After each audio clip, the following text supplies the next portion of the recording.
Muito bem-vindo ao Mente Aberta e, como sempre, eu quero deixar o nosso e-mail para você, menteaberta@redesuper.com.br. Se você deseja falar conosco, falar comigo aqui, será um prazer responder e interagir com você. Recebo hoje aqui o Cassiano Luz. Seja bem-vindo, Cassiano. Muito é uma obrigado. Honra receber você aqui. A honra é minha, toda minha.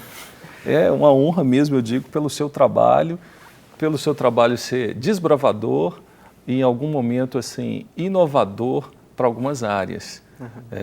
Esse conceito mesmo de trabalhar a igreja com o Estado, isso parece antigo, lá da época da Reforma, né? Onde, de uma certa maneira, houve um rompimento, mas hoje precisa estabelecer um vínculo. E hoje é um grande desafio para você trabalhar nessa área. Queria que você contasse um pouco desse trabalho e, depois disso, nós vamos falar sobre a proposta da MTB. E se essas duas coisas estão vinculadas. Ok, bom, primeiro eu agradeço muito, participar. Tive aqui uns anos atrás, falando sobre uma questão ligada à questão indígena, sobre a questão do infanticídio, mas é um prazer, uma honra estar aqui de volta. De fato, assim, nós precisamos lembrar que a questão do Estado laico, da laicidade do Estado, ela é uma conquista da sociedade ocidental recente e, em grande parte, pela influência da Igreja Reformada, da Igreja Protestante. Então, nós cremos que o Estado, de fato, deve ser laico, o que nós não estamos propondo em nenhum momento. É uma volta um retrocesso que era... nesse sentido, Nós cremos nisso, mas, ao mesmo tempo, nós temos notado, isso é bastante recente, inclusive estamos aprendendo a fazer muita coisa, não é?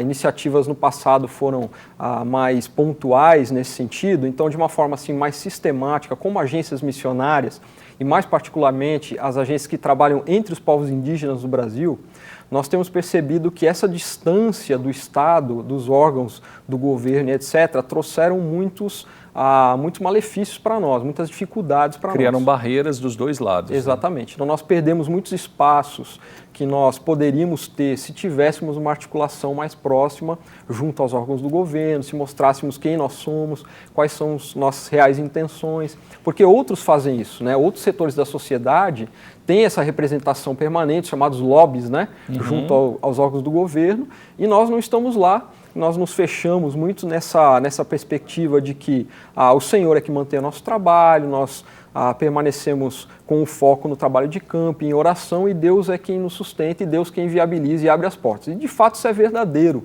é absolutamente verdadeiro, mas não é toda a verdade. Nós precisamos mostrar o que fazemos, desmistificar algumas colocações que são feitas, falsas, que são feitas a nosso respeito, daquilo que nós fazemos, de nossas intenções e etc. Ou seja, há uma imagem muito negativa do trabalho, em alguns momentos missionário, o trabalho evangélico, levado para um outro lado, no Estado, que não vê isso, não há diálogo, a consequência é criar-se uma barreira e uma resistência a todo tipo de trabalho e ajuda.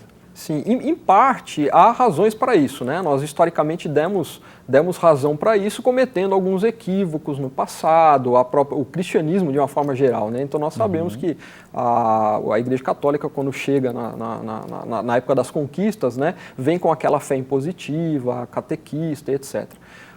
Então, e nós mesmos, mais recentemente, cometemos equívocos na história, como todos cometem. Mas o que acontece é que nós temos uma sociedade que hoje, em grande parte, é contra o trabalho missionário. Porque nós vivemos a época do politicamente correto, onde tem que se respeitar as escolhas individuais, etc. E nós cremos nisso, cremos que tem que, de fato, se respeitar as pessoas, as escolhas individuais. A evangelização não pode ser feita de uma forma impositiva, não pode ser com aquela visão catequizadora. Mas, ao mesmo tempo, queremos ter liberdade de levar o Evangelho àqueles que ainda não conhecem, que é parte da nossa fé. Isso não é bem visto pela sociedade. Entra um grande desafio. A antropologia, a sociologia defendem muito que a cultura permanece e deve permanecer inalterada. Sim, parte dela. O Evangelho, ele não, em alguns momentos, ele vai estar em conflito com isso. Porque a proposta do Evangelho, ela traz uma nova cultura. E esse é um grande desafio para a obra missionária. Não interpelar, tomar muito cuidado para preservar os traços daquela cultura, mas ao mesmo tempo iniciando uma nova cultura através dos valores e princípios bíblicos pela vida do próprio Jesus Cristo, do nosso Senhor Jesus Cristo. Isso para o governo acaba sendo um empecilho na compreensão de que uma obra missionária mal elaborada, sem planejamento, ela pode interferir e prejudicar até o crescimento e desenvolvimento de uma comunidade local? Sim. Na verdade, esse é um tema bem complexo, né? Para bastante tempo de discussão. Quase, né? É um seminário. Né? Parte das ciências sociais, parte da visão da antropologia e da sociologia, ela enxerga dessa forma. Ela é mais relativizadora, né? Relativista, então ela crê que as culturas têm que ficar intactas, né? Nada pode ser modificado, e parece que há um peso maior sobre as questões, digamos, espirituais, religiosas, não é? Nesse sentido. Parte também dessa, como eu já coloquei, né? Parte dessa perspectiva, ela se justifica por equívocos que foram cometidos no passado. Agora, nós precisamos pensar que, primeiro, não é só o Evangelho que traz mudanças nas culturas, que propõe mudanças nas culturas. As culturas, elas vivem em constante modificação, as culturas são dinâmicas, não é? Então, assim, uma boa definição de cultura, ela considera que as culturas, elas são, até um antropólogo mais recente, ele definiu dessa forma, as culturas são teias de significados tecidas pelo próprio homem. Então, os homens criam as culturas. E os homens vão mudando, vão sofrendo todo tipo de influências, internas ou externas. A interferência do próprio homem na sua história sendo construída. Sim, traz mudanças, não é?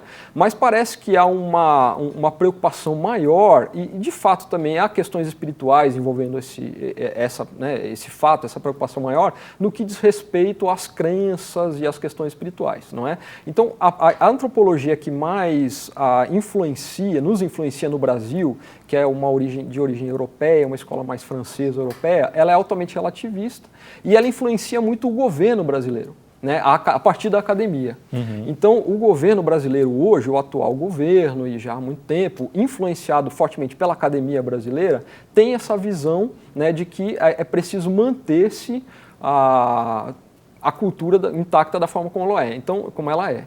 Então vem daquela visão lá russoniana, né, aquela visão iluminista, de que as culturas que estão isoladas e se mantêm isoladas da sociedade maior, sociedade envolvente, elas têm um estado mais puro, digamos assim. O homem naquele estado ele se encontra livre de males, livre das mazelas da sociedade, então ele é livre também de pecados, né, livre de maldade. Então é o ser perfeito, o ser puro, não é?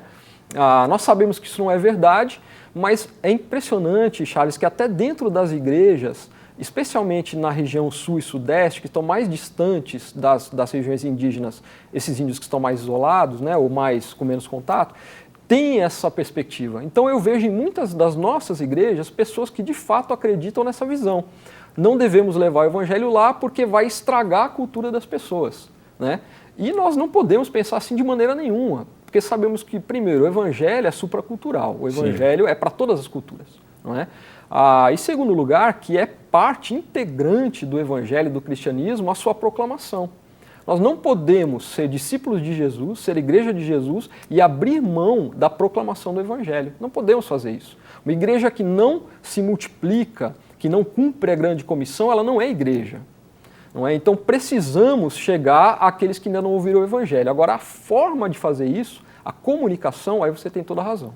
Ela precisa ser respeitosa, ela precisa ser dialogal, ela precisa respeitar o que nós chamamos de códigos receptores daqueles que ouvem, quer dizer, a forma de compreender, a própria língua que vai ser usada para transmitir, quer dizer, o respeito, né, ao modo de vida e àquela cultura. Você precisa ter muito equilíbrio para lidar com isso, porque estudando um livro do Ralph Nabel, há pouco tempo, Cristo e a Cultura, a gente percebia pessoas que vivem fora da cultura. Eu vivo no céu, estou aqui, mas o que importa é morar lá no céu.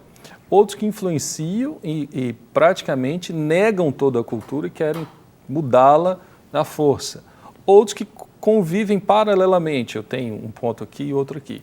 E há uma visão talvez mais equilibrada, que é, sabendo que nós temos uma cultura do reino dos céus, podemos implantá-la onde nós estamos, no ambiente em que vivemos, com as suas características naturais preservadas, vamos dizer assim.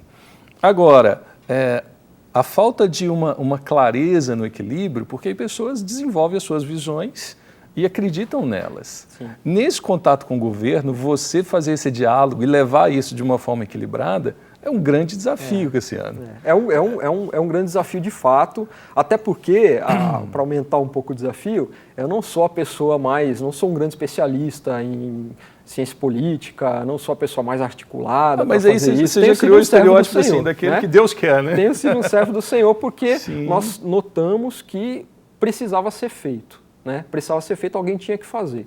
Então, o que nós tentamos fazer, por exemplo, é dizer isso que eu estou dizendo para você. É demonstrar que nós não estamos nos locais onde nós estamos, aos povos, né, que nós queremos contatar, para ameaçar sua cultura, o seu modo de vida, etc. Muito pelo contrário.